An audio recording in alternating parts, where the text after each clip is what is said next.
Kung merong high school na sasapi, no? So, iba din yung grupo ng high school. Merong magtuturo doon. And then, kung meron ding sasapi from elementary, meron ding magtuturo doon.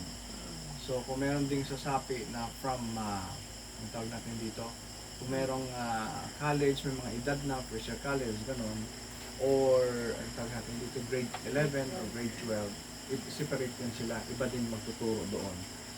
Bakit po, Pastor? Dahil ang capacity ng isang estudyante, especially when we talk of education, iba-iba. Different size of idea. Yung elementary, hindi mo pwedeng i-compare sa high school dahil malawak ang kanilang pagkakaintindi. And then the same true if they are in a college, no? Yung mga college natin, grade 11, college na yun.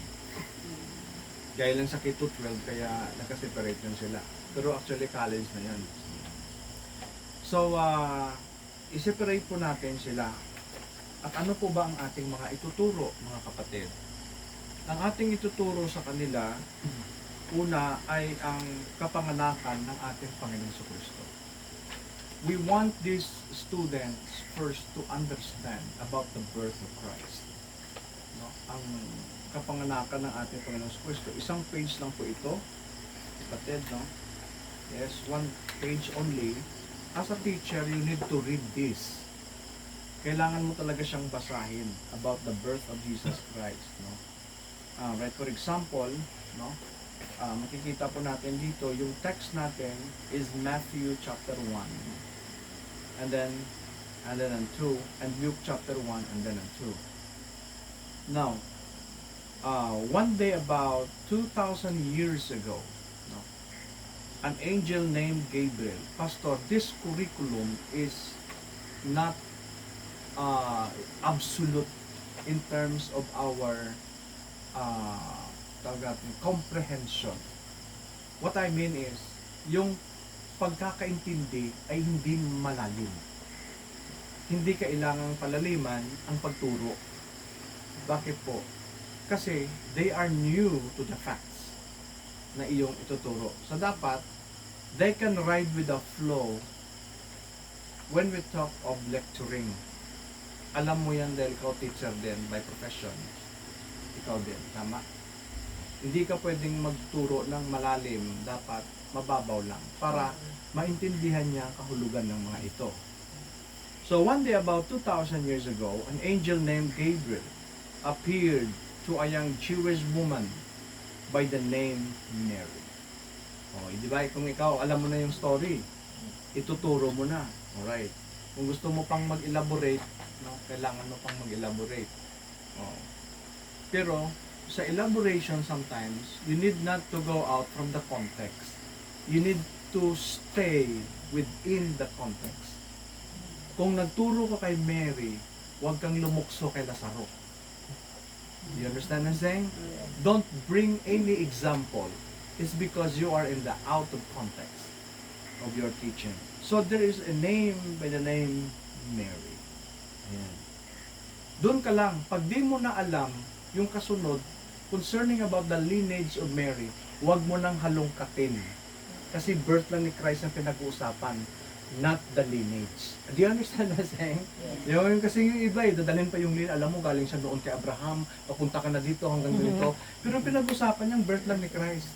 We are not talking about the lineage, where Christ came from.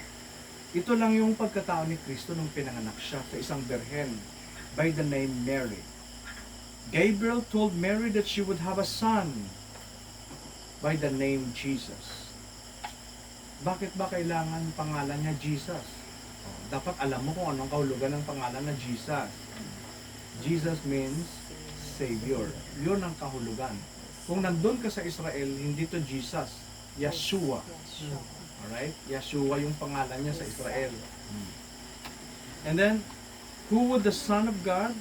Mary was confused and worried about this sudden news. Paano ako magkakaanak? I know not the man. Di ba? Birhen ako. Di ba? Paano ako magkakaanak? Wala, I know, pag sinabi mo sa Bible na I know not a man, ibig sabihin yan, wala akong sexual relation sa isang lalaki. Yan po yung interpretation yan. Kasi sometimes, if you drop to the story, lalabas yung sensualities. Kaya to keep it, remain on the context, na walang sensualities doon, how can I, for example, how can I have a son? Because I am not a married person. Hindi ako kasal, hindi po akong asawa.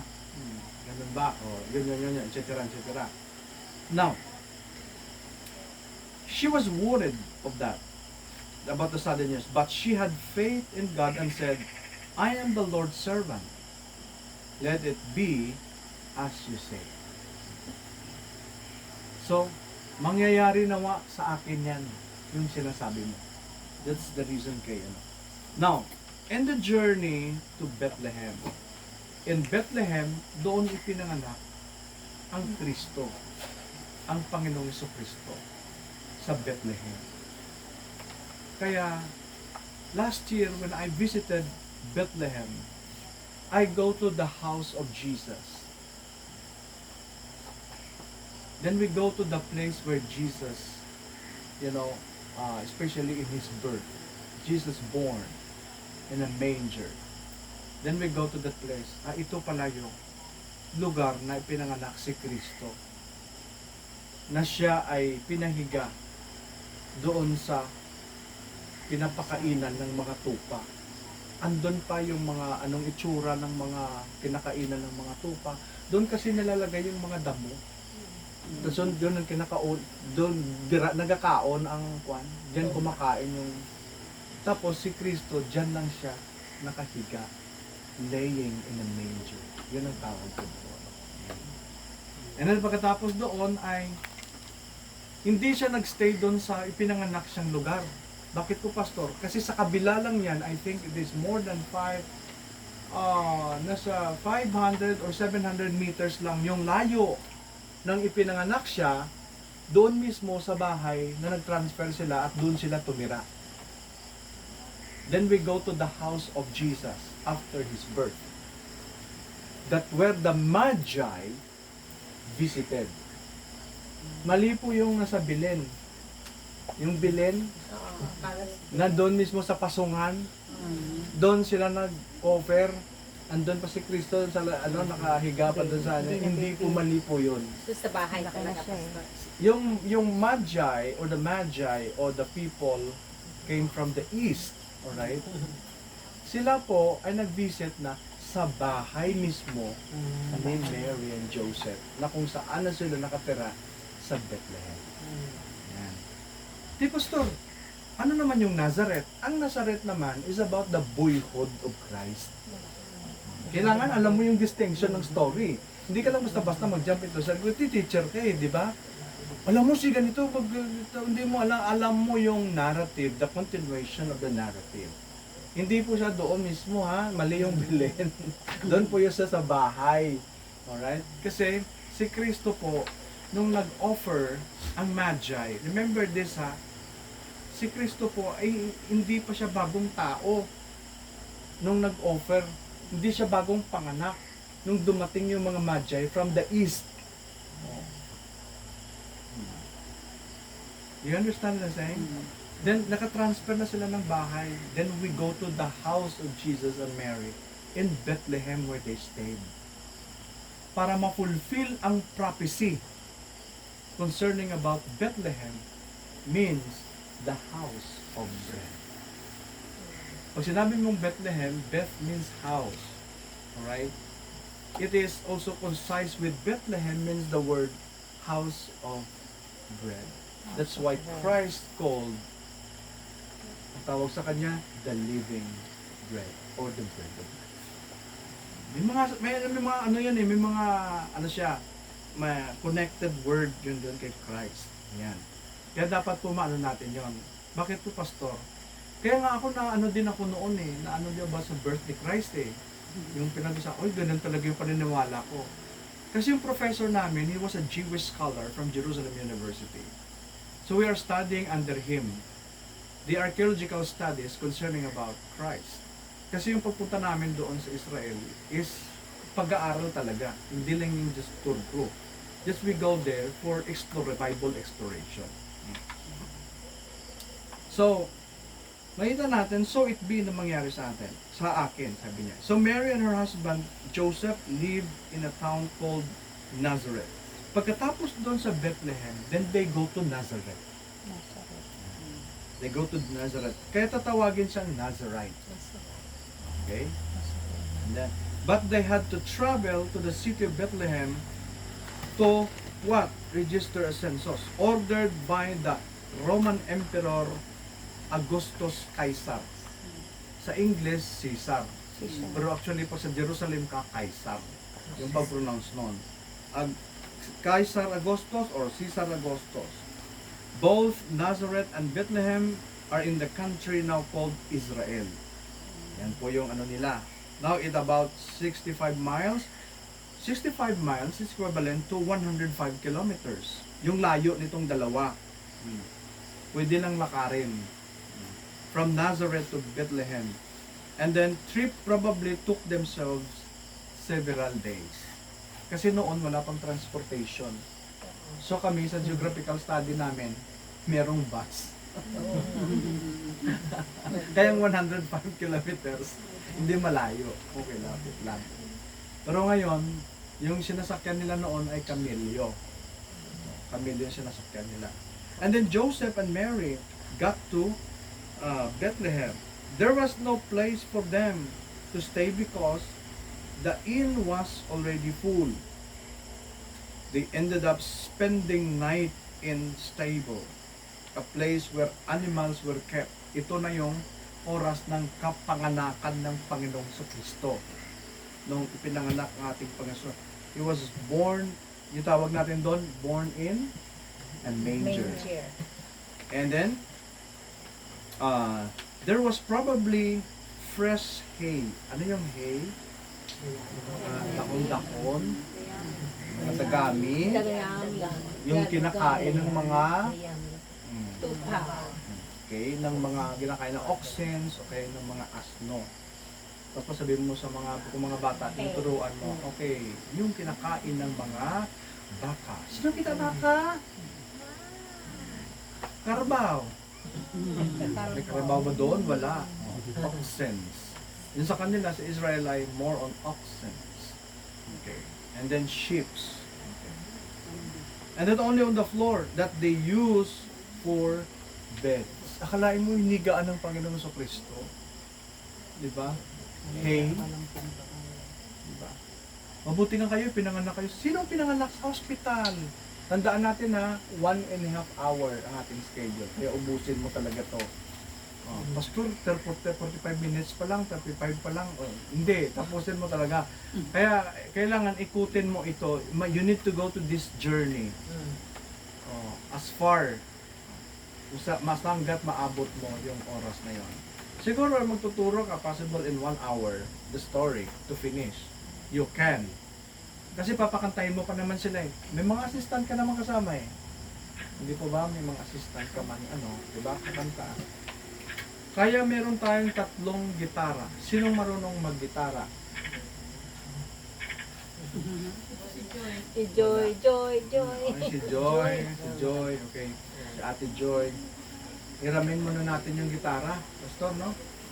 Si Sir JJ yung gitara. Mga gitara gamitin muna natin yun. Tapos iiwanan natin sa bansod yung mga gitara na yan. Okay.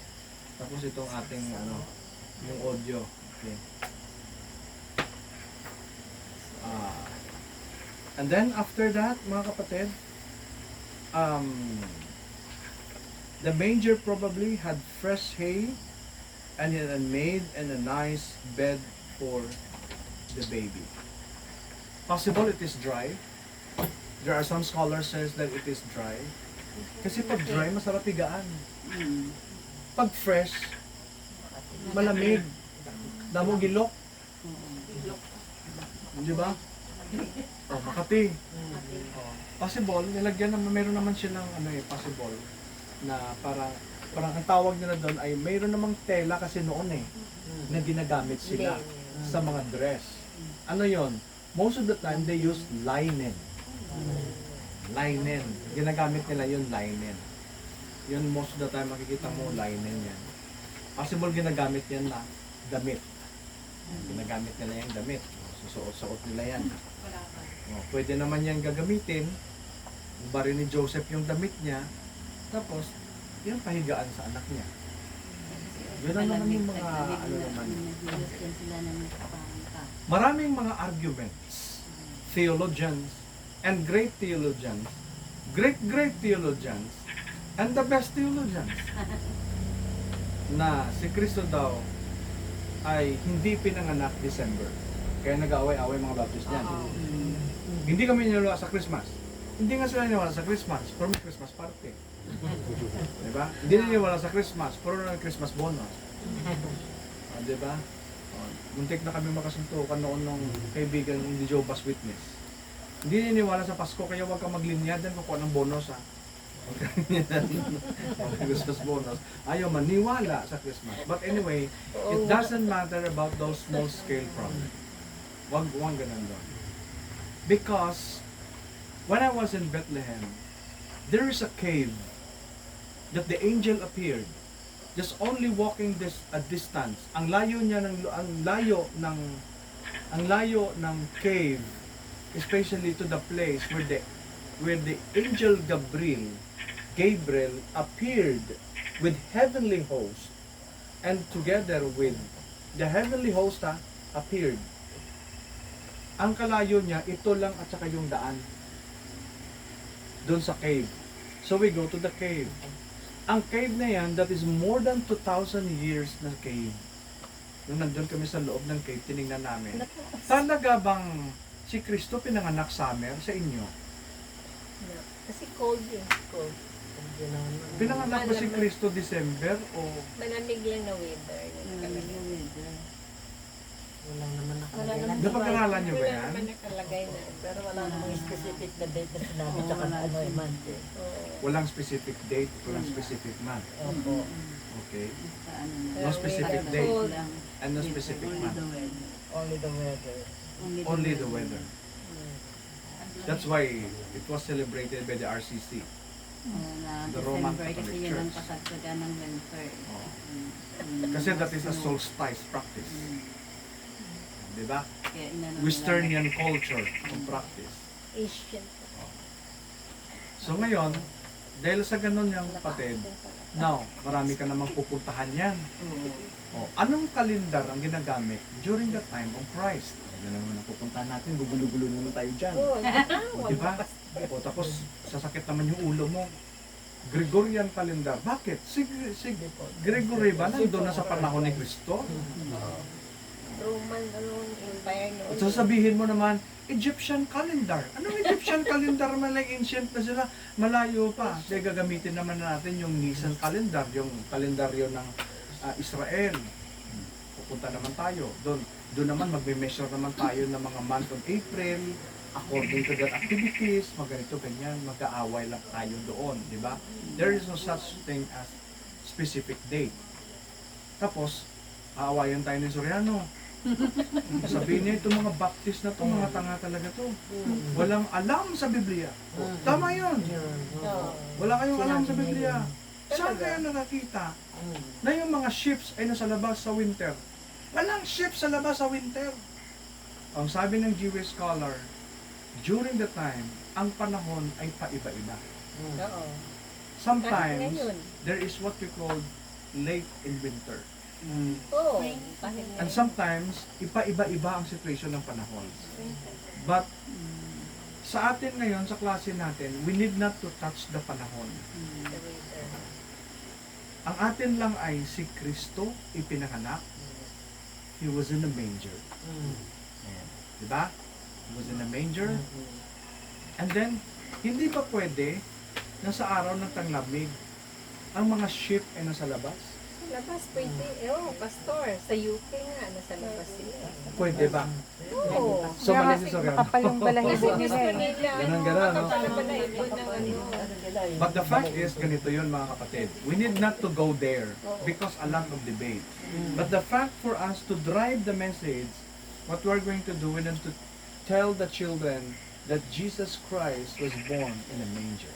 Dapat alam mo yung manger. Ito yung kita mo class, ikaw pinanganak ka sa Bansod Hospital. Mabuti pa kayo pinanganak sa hospital.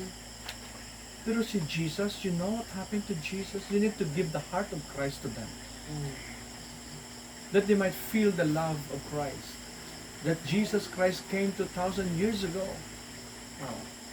Jesus Christ became poor that you might be rich. Yan ang sabi ni Paul. Na si Kristo ay nagpakababa para ikaw ay pagyamanin. Yun po yung yung mga makita mo yung love ng Panginoon, tuturo mo yung sa kanila. Kaya dito, you need to pray for God's wisdom. Okay? And then after the Jesus, especially his birth, the shepherds visit Jesus.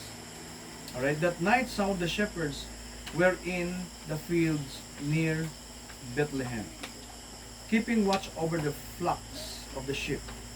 And the angel appeared to them and gave them the good news that the Savior, the Messiah, had been born. Yan.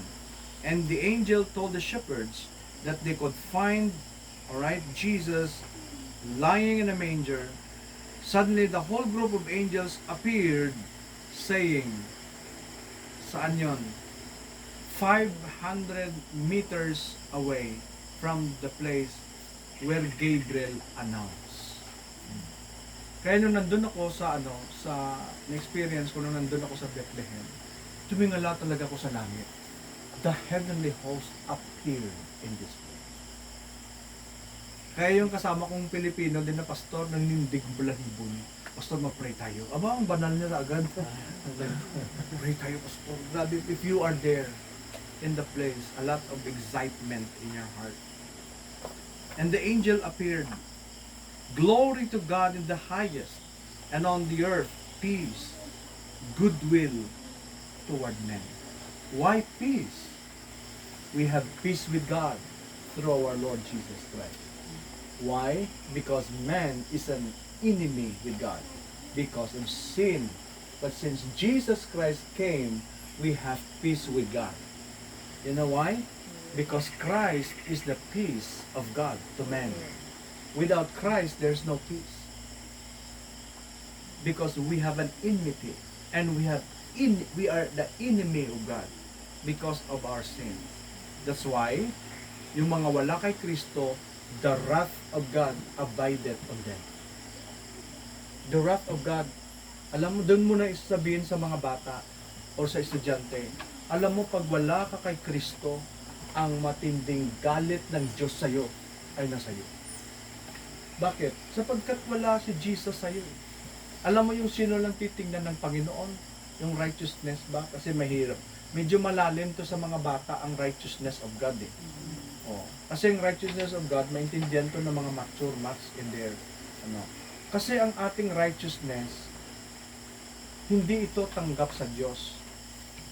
Hindi talaga ito ate-ani. Yung righteousness mo, ay hindi yan katanggap-tanggap sa Diyos. Walang righteousness ng tao nakatanggap-tanggap sa Diyos. Bakit? Ang righteousness mo ay basura sa harap ng Diyos. That's why the only righteousness that acceptable to God is the righteousness of God in the person of Christ. That's why you are called righteous. It is not because of yourself, but because of Christ. Nakita niyo yung doctrine ng soteriology dyan? Yun na pakikita mo na yan sa mga bata na tayo, alam mo, hindi tayo acceptable sa Diyos dahil ganito tayo, ganito, ganyan. Mag-i-insert ka, okay, ng mga thoughts. Mag-i-insert ka ng mga thoughts doon. And the shepherds hurried into Bethlehem and found Jesus in a manger. And as the angel told them, after they had been seen Jesus, they spread the news. And everyone who heard was in awe. An amazing day, because Jesus Christ born in a manger. You see, nakita niyo yung they spread the good news. Yung Mesiyas, ipinanganak na. Itong business ng church, to spread the good news. the good news about the person of Jesus Christ.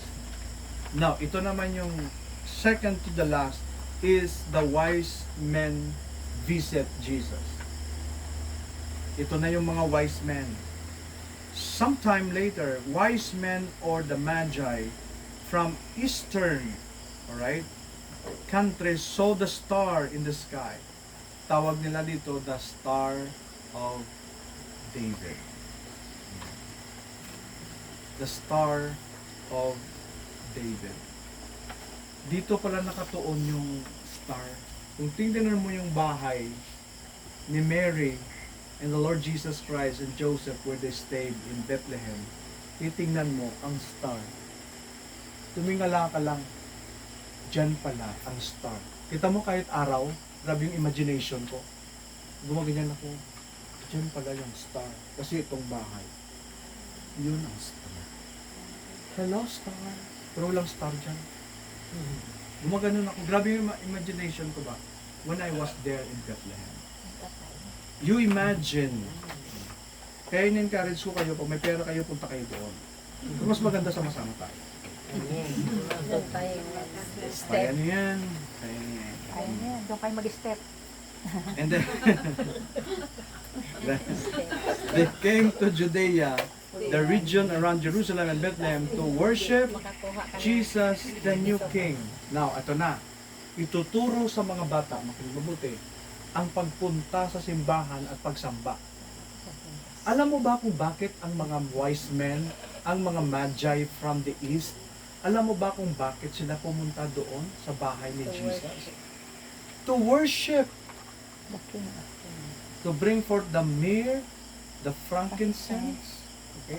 They just go there and offer an offering. Ang purpose is to worship Christ. Di ba class? Maganda sa atin na every Sunday nasa church tayo to worship God. Insert mo na yun sa mga bata. Because, listen ha, as a teacher, you are implanting, another term, imputing to the mind of the students, the fact must be applicable to their lives. Not just a hearers of the word, sabi ni James, but doers of the word. Amen po ba? Amen. Mahalaga po yun kapatid. Okay, para ma-insert po natin. They came to Judea, the region around Jerusalem, to worship Jesus, the new King. A man named Herod, ito na, na-meet ng mga wise men si Herod, the king of Judea. He called the wise men to a meeting and told them, saan sila nag-meeting dito? Saan sila nag-meeting dito? Ha? Saan sila nag-meeting ni Herod? Saan sila nag-meet? Saan si Herod dito? Palas Sa palas. niya. Ay, Sa hindi. palas. Pero saan palas ito? Jerusalem. Jerusalem? Hindi. Saan ba yun? Saan ito? Ha? Saan siya? Saan si Herod nakatira? Sa palas sa Jerusalem? Hindi. Si Herod, andun siya nakatira sa Samaria. Layo. Because Samaria is the capital of Herod the king. Oh. Yun po yun is because Samaria is also, before in the Roman time, is one of the whole capital ng Capital Israel. of Israel. Because since the kingdom was divided into two, diba? The southern kingdom and the northern kingdom. Through, sino? Ang dalawang yon? Tapos si Herod. Sinong nag-divide ng kingdom sa Old Testament? Jud. Rehoboam and Jeroboam. Jeroboam. Hindi Jeroboam ha. Jeroboam. Nabuang niya. Na-split Jeroboam yung and kingdom. Jeroboam. Oh. Dahil ang kingdom na split, therefore ang kingdom naging mahina. Divide into two. Ang 10 tribo, saan sila napunta? Doon sa Kingdom of Israel. Yon ang kapital, Samaria. Na ano nyo? Okay. Meron pa kung ano yan, picture niyan. We go to the ruins of the house of Herod. Dito pala siya. Ito yung kapital niya. Dito siya naghari during the Roman Empire time. Yan. Yan ang giging kapital nila, ang Samaria. Nung na-divide ang kingdom, doon sila na nagtira yung 10 tribo. Yon ang Samaria. Since they are divided. And the kingdom of Judah na iwan. And the tribe of Judah and the tribe of Benjamin. Yan. The elite tribes. Mga elite na iwan doon. Anong nangyari sa Samaria? Ang Samaria ay tinagtad ng Assyrian Empire. Tama ba? Sinakop sila. Sinakop. Nawala na sila sa mapa. Oh, naging ano pa sila, naging poor as poor and poor. Kung tingnan mo yung story nila. And then, the kingdom of Judah was conquered by Babylonian Empire. Kaya kumanta na lang sila by the rivers of Babylon. Yung pala yun. Then yung kinuha yung kanta eh, di ba? They were sat down. Mga kapatid, kayo yung mga ganyan. Huwag mong kantahin yun ha, wala ganyan. Ba't hindi na wordly song yan? Baka may pakanta sa bata. Di ba? Until such time, nawala na yung kingdom. Their kingdom was already been destroyed. You know why?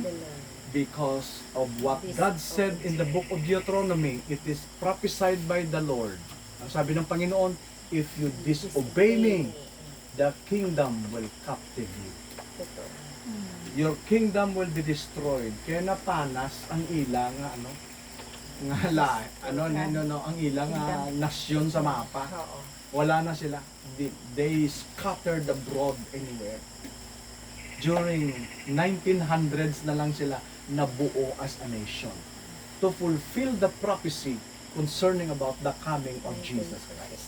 Na ang mga Hudyo ay mag-ipon muli sa muling pagbabalik ni Kristo. Nakawa niyo mga Yeah. connected tong mga story na to even in the Old Testament. Pero wag mo nang isama yan. Binibigyan lang kita ng background. Okay? And then Herod is in Samaria. Doon pumunta yung mga Magi. Saan yan? O saan yan? Di nyo ba alam na ang Samaria at ang Bethlehem ay magkalapit lang? Magkalapit lang sila. Pwede mong lakarin. Ang sabi niya, doon sa Bethlehem, he called the scribes kasi yung mga skriba, yung nakakaalam ng nagsusulat ng mga kasulatan. So they consulted the scribes. Sabi niya, doon sa Bethlehem, ipanganak ang Mesiyas. Kaya si Herod naman, masyado naman siyang mabait. Anong sabi niya? Sige, punta kayo doon. May courtesy call pa ha? Punta kayo doon. Pag nakita nyo ang bata na bagong hari ng Israel, takot na siya.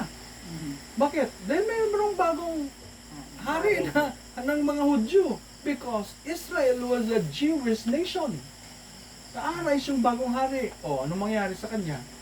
Talbogin siya. Alsa, ano yung mga tao, di ba? Alsamasa kung tawag sa atin. Ano? Kaya sabi niya sa mga Magi, sabi niya, kung talagang makita niyo, ha, sabihin niyo sa akin, kasi pupunta ako at sasamba din sa kanya. Kita mo yung traidor? Diba? Sasamba din sa kanya. Sasamba rin ako sa kanya. Kung basta mo yung Bible mo, at tingnan mo yung narrative ng Bible, yun talaga, sasamba rin ako. Oh. Pero yung iniisip niya, ipatudas niya na kasi, ano yun eh, sa gabal sa kanyang pagkahari yun. Because Herod, tandaan niyo yung behavior ni Herod, mga kapatid.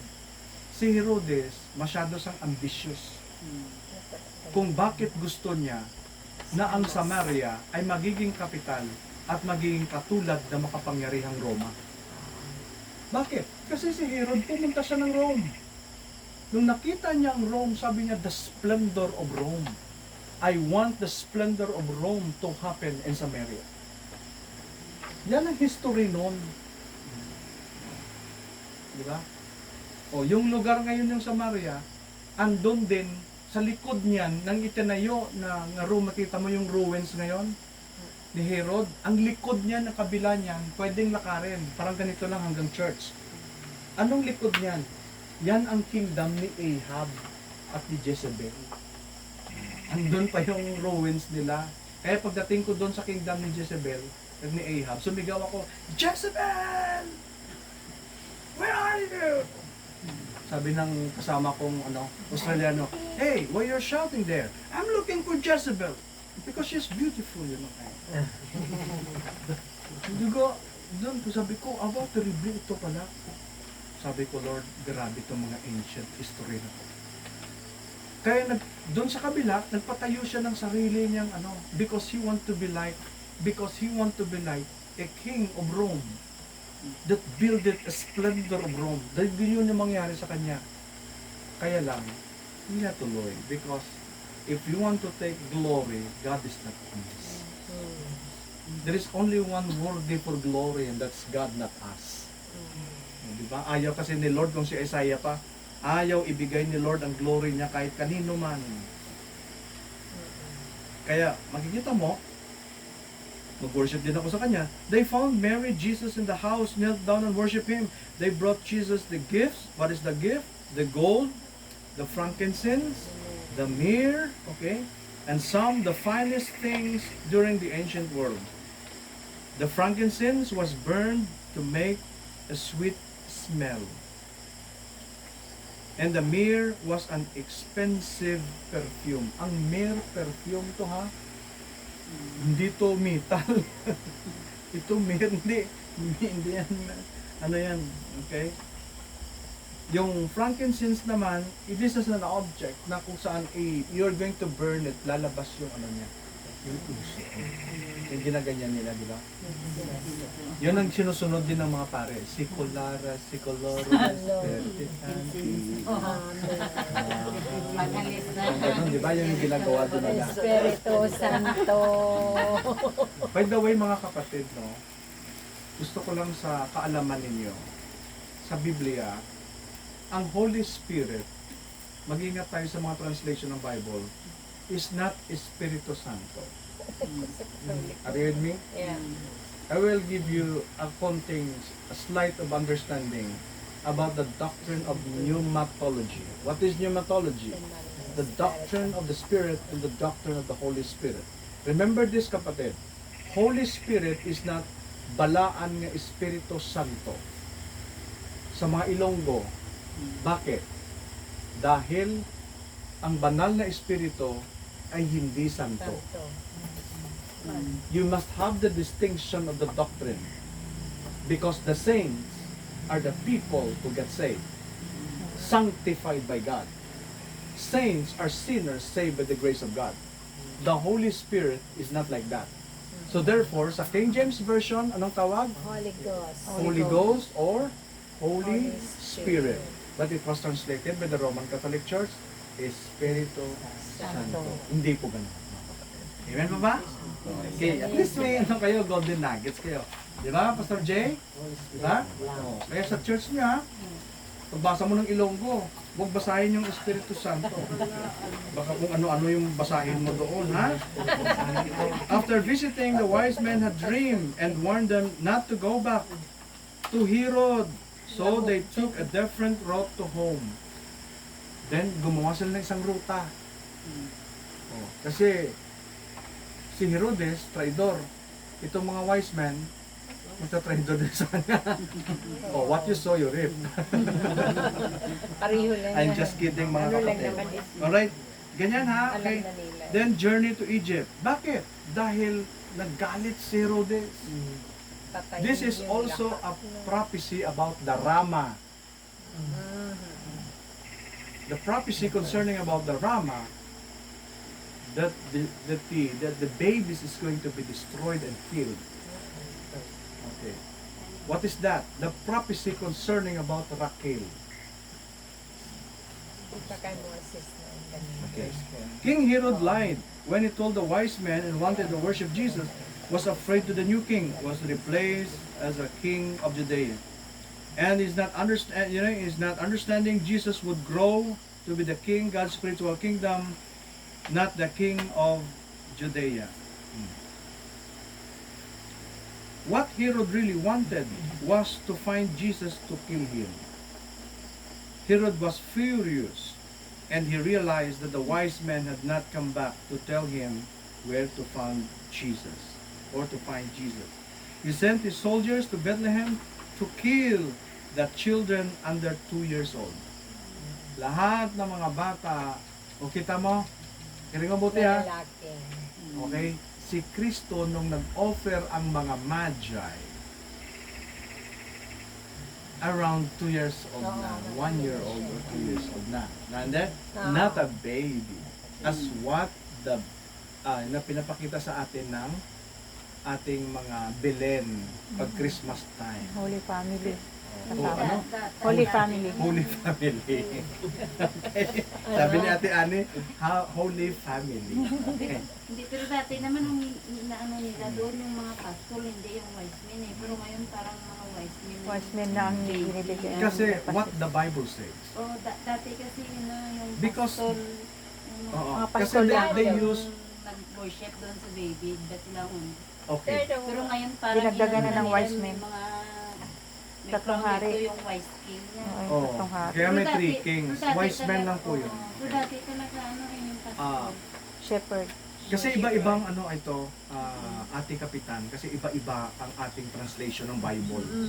Di ba may ESV, may TLB, may kung ano-ano na lang. Kaya mag-stick na lang tayo sa King James Version. Yeah.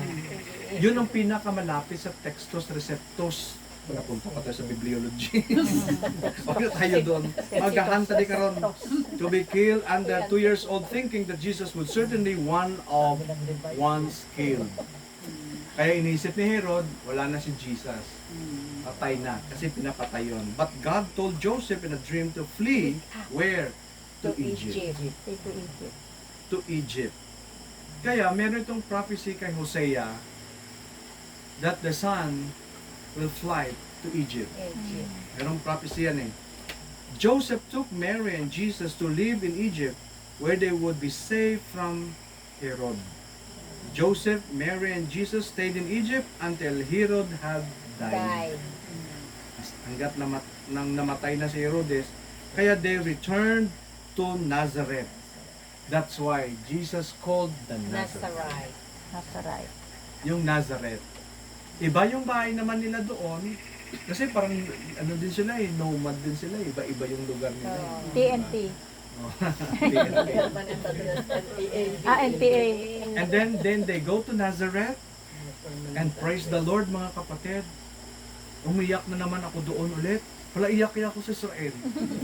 Umiyak naman ako nung nandun ako sa pintuan ng bahay ni Jesus Christ at ni Mary. Na i-preserve Nazareth. nila yung house ni Jesus at saka ni Sa Mary. Nazareth. 2,000 years ago na house. Andun pa rin, they preserve it. And they're just looking for the gate. And I said, Jesus coming out to that house. Israel lang yung pagkano. Titingnan mo, wow, sabi ko, 20,000. na-imagine ko Jesus coming out when he was a boy, going out from that house. Then I told myself, Joseph was a carpenter. Jesus brought up as a carpenter. So therefore, my Savior is a Jewish carpenter. A carpenter that can restore the destroyed things. Yes. Carpenter for the people. Ang karpintero, terrible na yung mga Lagari. guba-guba na, kaya niyang ayusin niya. Kaya nga, di ba? Sa Kayang buhay mo, kahit sira-sira, kayang ayusin ni Kristo. tao. Amen po ba? Carpintero sa That's why buhay we tao. go out and proclaim that Jesus can restore everything, because only Jesus can restore the life of many to God. Yes. And you are the instrument that God is going to use. Amen? O ngayon, pagkatapos doon na tayo mag-end ng story about Jesus. And then, magkaroon ka na ng anong lessons po natin dyan? That Jesus Christ came to save sinners. Yun ang pinaka-point why He came. Because He called His name Jesus. Siguro di pa alam itong mga bata na iba. Yung mga baguhan ng mga bata na tanungin mo, anong ibig sabihin ng pangalan na Jesus? Sabihin ng iba, Jesus! Ano si Jesus? Lord! Ano si Jesus? God! Anong meaning ng pangalan ni Jesus? Ewan ko. Diba? Sabihin ng mga bata. Ibig sabihin ng name na Jesus, meaning He is Tagapagligtas. the Savior. Because He wants to save you. And Jesus wants you to go to heaven. Because Jesus is the only way to heaven. Without Jesus, you cannot go to heaven. Jesus Christ is the only way to heaven. Yun ang point number 2. Sabi nga ng John 14:6. I am the way, the truth, and the life. The truth and the life. And no man cometh unto the Father Except but by By me. So you want to go to heaven, class? Amen. Amen. So you need Jesus in your heart. Oh, you need to acknowledge that you are sinner. Sino yung hindi sinner dito? Ako! Oh, magsasalita pa yung iba. Hindi, sinner ka talaga. I-expand mo yun sa kanila para maintindihan nila yung ano nila. No? You are a sinner, you cannot go to heaven, you're separated from but thank God because Jesus Christ sent with the Father to die on the cross for you that you might have eternal life. And Jesus died, buried, and rose on the third day. Then, Jesus will come again to take you. So He is the only way to heaven. He prepared a place for you. Kung meron ka pang time, mag-elaborate ka pa about heaven. Alam ko naman na alam nyo yan eh, pag-usapan ng langit. Hindi ko ba? Yes. Kasi mapupunta na kayo sa langit. Amen ko ba? Lord, Lord. Parang ayaw nilang mapunta sa langit. Hindi po ba? Iyan mo yan sa ano. Right? So yun po yung ating first class. Baka pumasok sa turn. Okay, ito po yung ating lessons. Okay. Ginapaon ina sa haluan. Okay, who will be our first teachers tomorrow about the birth of Jesus? Sino ang ating teacher bukas? Parang walang mag-volunteer. Sino ang magsimulang magturo bukas? Yung teacher din. Oh, example, sa high school, elementary, and high school or college, elementary, and Kinder. Nursery. kung merong mga maliit na bata, Sa maliit baby. Sa baby kami. ano naman kayo? Kayo Babysitter. Alright, sino ang ating first teacher tomorrow? Let's divide this because Tuesday, there is another class naman. Sa baby. Ano na? Sa baby daw sila Apat ka, pastor. So we need Tatlo, 4. We need 4. So, ang first batch, ang first age, grade 1 to 3. And then 4, 5, 6, iba din yan. And then high school. And then senior high and college. So, apat siya. Okay. Sino ang sa mga elementary? Grade 1 to, maliit, to grade 3. 9 years old ang grade 3. Sino? Nine, ah? Sino ang first? Bata. Si Joy. Ikaw, Joy? Grade 1 to grade 3. Grade 1 to grade 3. O sige, ipaki-review mo lang. Ayan. Ito naka-record. Ayan na rin po ang mga, andyan ang mga verses. You can read it in your personal devotion. Kasi personal devotion mo lang naman po. And hindi siya malalim intindihin. You just know the narrative. Okay? Just read the passage of the scriptures. Ako sa next? nursery. 3 to 4. Simple stories lang ito. Hindi natin kailangan palaliman. Regina. 4. May ano pa kasi may next batch pa tayo ng teachers. Pagka next day naman tuturo. Ibang teacher na naman. Ang next day natin ay about the miracle of Christ, the feeding of the 5,000. Feeding up the 5,000. Yun naman ang story natin. Pero, gagawin natin, i-devote natin naman ito. Okay, sino pa bukas? Magtuturo. Turo ka na din. Turo ka na kasi kami. Kami matagal na kami yung Kasi wala ka sa Tuesday. Bumi. Oo nga. Kasama na kami ni June. Wala si Tuesday. Oo. Wala. Ay, ikaw galing Tuesday. Kaya uwi ka na pala. Oo, yun na yan. Hindi ka makaturo, eh. Di pwede. Ikaw kaya amon nga, Kwan. Guwapa nga siya kumisa. Ay, palang, blanco. 3, 4, 5. Basta importante yun, no? The 4, story. 5, 6. 4, 5, 6. Ah, Five, six. Okay. Sino pa? Ang next, Mapalit tayo. magtuturo. Oo. First year, second year, third year, fourth year. High school, si Sir Joel. Oh, si Sir Jeriel. College na si Manay. Tapos sila naman Monday. Tapos ika. Sunod sila doon. Kasi, pagka Tuesday, kayo naman. Oo. Tapos na kami. Okay. Naiwan. Rayas na yan. Yeah. Tuesday. Nag-iisip si Cap, sama ko kayo ni Bida. Ay, ikaw, Pagtapos mo malapit-lapit ng, mo dito. pagtapos namin ng birth, the next following day, another set. Okay, Sir JJ, just Si set Sir- the si Sir JJ. guitars to Pastor JJ. Iayusin mo yung mga puno ng gitara bukas. Para pagka ano natin, mga magpapaawit. Sa grupo nyo lang kayo paawit ha. Okay. Group by group. May death review. May Assistant na lang kami. Okay, pauna na lang muna bukas.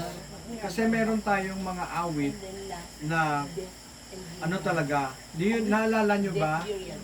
Sa, meron isang video na sa ano, yung kinakanta ng mga Chinese. Di ba? They will let it shine. Oo, paawitin natin. I think siguro Tuesday na natin gawin yon.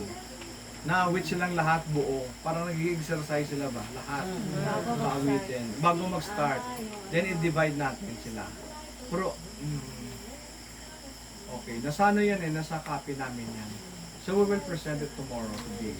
Ayun, light. This is the light. Let it shine, let it Let it shine, shine. let it shine. Hindi naman kayo mawawala kasi may vocal naman siya. Oh, di ba? This is the light. I-action lang I'm yan gonna bukas. let it shine.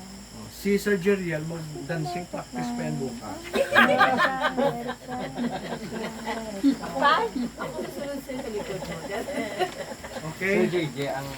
Okay. So bukas ko na po ibibigay ang about sa ano, sa the feeding of the 5,000. Kasi kailangan natin tong i-devotion muna para maano natin. Para talagang ma-soak in natin ito. Okay? So, tomorrow is our registration. So, kung ano yung maabot natin, kung ano yung ibibigay ni Lord sa atin bukas, yun yun.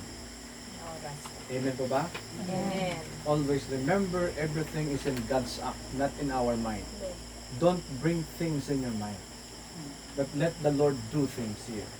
Amen? That He might be glorified. We are just an instrument used by God tomorrow. And then, to connect with the students, no?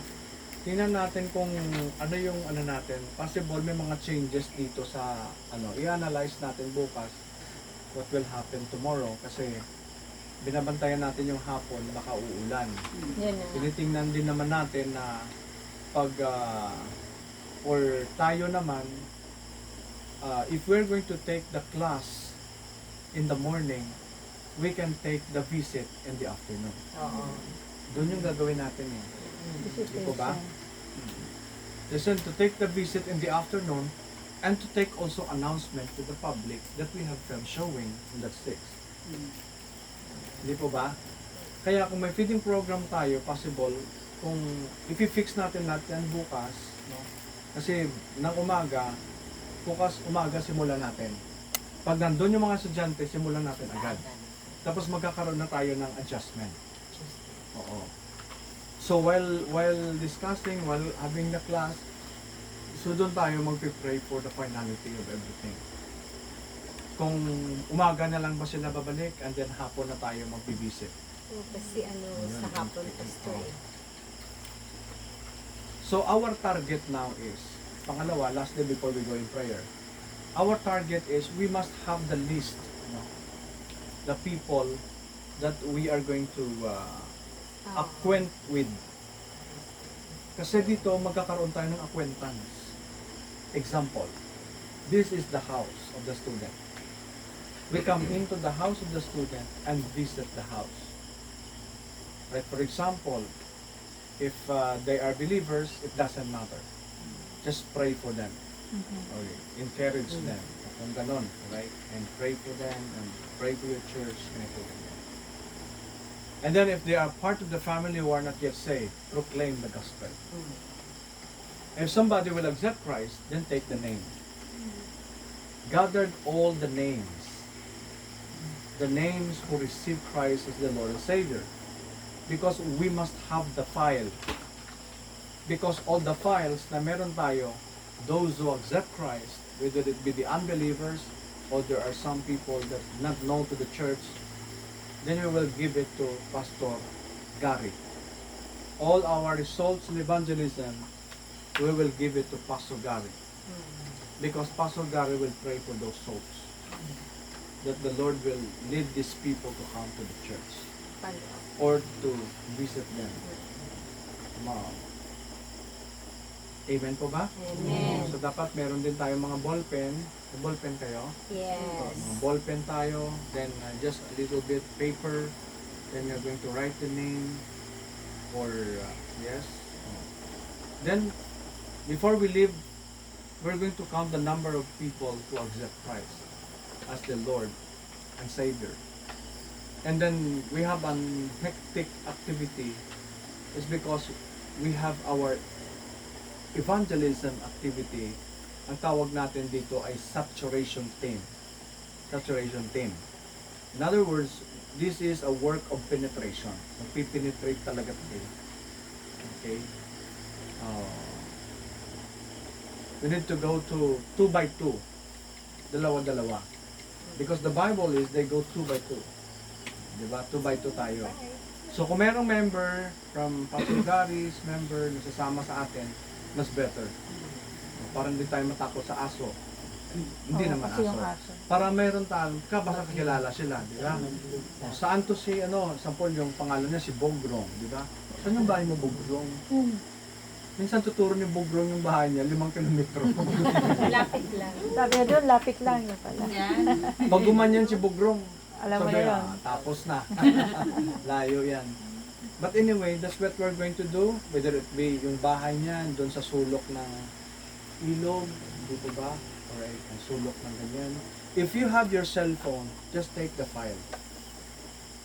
All the work that we have. Oh, Pastor, ano yung ano? Because we want to see what God is doing. And we're going to pray for everything. For God's glory in the soul. And we're going to compile all those things. Kasi event yan eh. Event ng trabaho mo kay Lord yan. The moment which is unforgettable day that you are here in Bansod. Just, baka yung Bansod is only a place for you na ito lang yung panahon na nakapunta ka sa Bansod, baka di ka na makabalik. Yun, example lang ha, example. Because this is will be your first and your last coming to the Bansod. So, then because we will go to next year we will be in Mindanao to the Abu Sayyaf. No. To the Muslim areas. Doon naman yung natin. Dito simple movement lang tayo rito. Why, Pastor? Because I went from Mindanao in our step before kasama sa Merolinda. Medyo hectic yung movement namin doon before. So, yun mga kapatid. We need the list, we need the number of people. It's very important sa ating gawain. Huwag kalimutan palagi. That we might open and share the gospel. Kahit andyan siya nakaupo sa gilid ng ilog, o kaya andyan siya sa nagpapakain ng kalabaw, kausapin mo. You have your Bible, right? You have your Bible? Pastor Gary, may tracks ko ba kayo? Meron po. Pwede ba yung inyong tracks yung gagamitin namin? Okay. Oh, sige, yung tracks nila yung gagamitin natin. Yun ang ating. Wala pa pong name yun. Wala po ang name. Lagyan na lang natin yung church Ay, name. pwede na natin. The name. Ilagay natin yung Malu Bible Baptist Church. Lagay na lang natin yung pangalan. Isulat na lang sa likod. Malu Bible Baptist Church. So now, mga kapatid, in this work of step, in our partnership with Malu Bible Baptist Church, we are the frontliners. We will be a frontline to the work for a while in partnership with Malu at representative of Malu Bible Baptist Church. We are working right now in this matter. Amen? Amen. To help also the church reaching far. Especially yung mga bagay-bagay na makikita natin. Kahit siya yung nakaupo lang sa gilid, namimingwit, example na wala namang kuha. Again, Then, tayo mamingwit. if you can share the gospel, okay, I will pray for you. Alright. Listen to me. Start always, can I pray for you? Ipag-pray kita ha. Ipag-pray kita. Ang pinaka-finest approach, hindi yung approach ng mga Amerikano sa soul winning. Baguhin natin yan. Kasi tayo sa Bible Baptist group natin, itong tinuro sa atin. Alam mo ba pag namatay ka, saan ka pupunta? Oh, Tama? ganun nga. Tama? Oo, Balik yun ta sa rin natin, ilim, kapatid. diba? Sa ilim. It does not work. Yeah. You are creating conflict with people. Bakit? Ikaw, alam mo ba? Pag binalikan ka, di ba? Katulad ni Pastor Kingston, kasi Uteng. Di ba? Wala tumbang kudal. Inabol sila ng matanda. Kasi titigpasin sila. Nag-share ka eh. Kabalo, ganyan pa yung posisyon niya. Alam mo ba, pag namatay ka, saan ka pupunta? Baptist preacher eh. Baptist. Hindi ganon, kapatid. Start it with a friendly way. Ay, Manang, okay, alis na kami. Ay, tingnan mo ako, masdan mo. Ay, Manang, sige, bye, alis na kami. Ay. Dali mo. Yun ang, you change the bait. That's the idea. Di ba? Yan ang gamit ngayon ng mga Bible student, karamihan. Ay, Manang, ay, at sululi maglakat ng, ipag-pray mo na kita, ha? Ipag-pray kita. Wala ka kabalo na ipag-pray mo sa luutan mo sa versikulo. Before ako mag-pray sa imo, itong sabi ng Bible. Hindi na siya maka-imik. Hindi na siya maka-umiso, na-hook mo siya. Do you understand what I'm saying? You are hooking the person. Kaya pag nag-share ka ng gospel, marami ka pang tsutsuwagan. Ah, my goodness. Direct to the point. Direct to the gospel. Ipag-pray kita nang, pero itong sabi ng Bible before kita ipag-pray. Diba? Mahal ka ng Diyos. For God so loved the world that He gave His only begotten Son, that whosoever believeth on Him should not perish, but have everlasting life. Salamat sa Diyos dahil tayo makasalanan. Di ba makasalanan ka? Ako makasalanan. Tayo lahat makasalanan. Tayo mamamatay sa ating kasalanan. In Romans 6:23, for the wages of sin is death, but the gift of God is eternal life through Jesus Christ our Lord. Jesus Christ came that you might have life. Eternal life that's only found in Jesus Christ. In Acts 20:21, repentance toward God and faith toward Lord Jesus Christ. May tanong ko sa iyo na, handa ka bang tanggapin mo si Kristo sa puso mo na Panginoon na tagapagligtas? Hindi naman yun, hindi eh. Oo, puro na oo na sila. Wala naman surong sabi, maybe. Wala naman ganun eh, di ba? Kaya, pagsisihan mo kasalanan mo, at tanggapin mo si Kristo sa puso mo sa oras nito. Ipag-pray kita. I-lead kita sa prayer na to. Merong mga, listen to me carefully, theologically speaking, may mga taong hindi naniniwala sa sinner's prayer. But Apostle Paul teach us a sinner's prayer. Anong verse yan? May proof to prove? Yes. Romans chapter 10 verse 9. If thou shalt confess, Your sin. if thou shalt confess with thy mouth, the Lord Jesus, and believe in thine heart that God hath raised him from the dead, you shall be saved. Saved. Ano yan? Confession. Follow me with this prayer. Lord Jesus, ako po ay makasalanan. Ako ngayon na nagsisisi sa aking kasalanan. Panginoon, patawarin mo ako. I-lead mo siya kasi walang yung baby. Mga wala pa kay Christ eh. Parang ganun yun sila. Wala pa.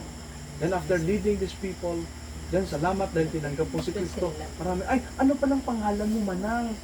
O ipagpara, last list ko pa sa prayer ko, okay? Ah, yung pangalan ko pala si Erlinda, okay? Erlinda Hubag, okay? Erlinda Hubag, okay? Yun ang kanyang pangalan. Okay. Diba? May pangalan ka na. Iipunin mo lahat yan, ang lahat ng mga names. Then we will give it. Pag-uwi natin, we will give it to Pastor Dato. Because Pastor Dato and also his wife will pray for those people. Because the more we win people for the Lord, the more the Lord will enlarge the cause to the ministry. Amen. And the key is evangelism. Amen po ba mga kapatid? Amen. Simpleng bagay lang po yun kapatid. Hindi yan mahirap. Hindi yan mahirap na ano, hindi yan ano, kaya lang mahirap gawin sa mga ayaw gumawa. Tama po ba? Kaya magpagamit tayo kay Lord. Amen? Okay, so mag-pray na tayo. Tayo pag-pray na natin si Sister, ano? Ha? Revealita. Revilita. Pag-pray natin si Sister Revilita. Let us pray. Lord, thank you. Thank you. Thank you for the strength for the whole day. Lord, thank you. Even in times of problems, you are there. Lord, thank you. Thank you for all the members of Malo Bible Baptist Church who are receptive and people that, Lord God, you gave, especially, Lord God, to Pastor Gary. Salamat sa iglesyang ito, Panginoon, na yung pinatatag na patuloy na maglingkod, ang mga relatives, mga kamag-anak. Lord, thank you, Lord God, for everything that you have done. I am praying, Father, for your grace to all people in this vicinity, in this place. Lord, I'm praying, Lord God, na ang iyong pagpapala ay may sa kanila, more souls to be saved. That's our prayer.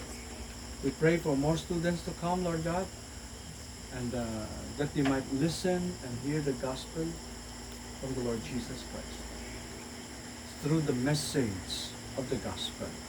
The teachers, may your wisdom will be upon them, Lord God, as they do the task tomorrow. The number of people that we're going to visit, we pray that you're going to use us more in a very mighty way. Thank you, Lord God, for your love and your compassion to every one of us. Thank you for your grace, and thank you, Lord God, for your mercy to every one of us. And Lord, we also pray for the wife of our barangay captain. We pray for her sa kanyang karamdaman ngayon at sa anak din ni Cap. Lord, we pray, Panginoon, your divine visitation, Lord God, and your healing in the name of Jesus. That they might receive these things, Lord God. Silver and gold have I none, but such I have give I thee, that in the name of Jesus be healed. We pray, Lord, for the healing, and we pray, Lord, that your great grace might abound. Strengthen our faith and let our eyes focus on you. Give us joy in our hearts, O Lord.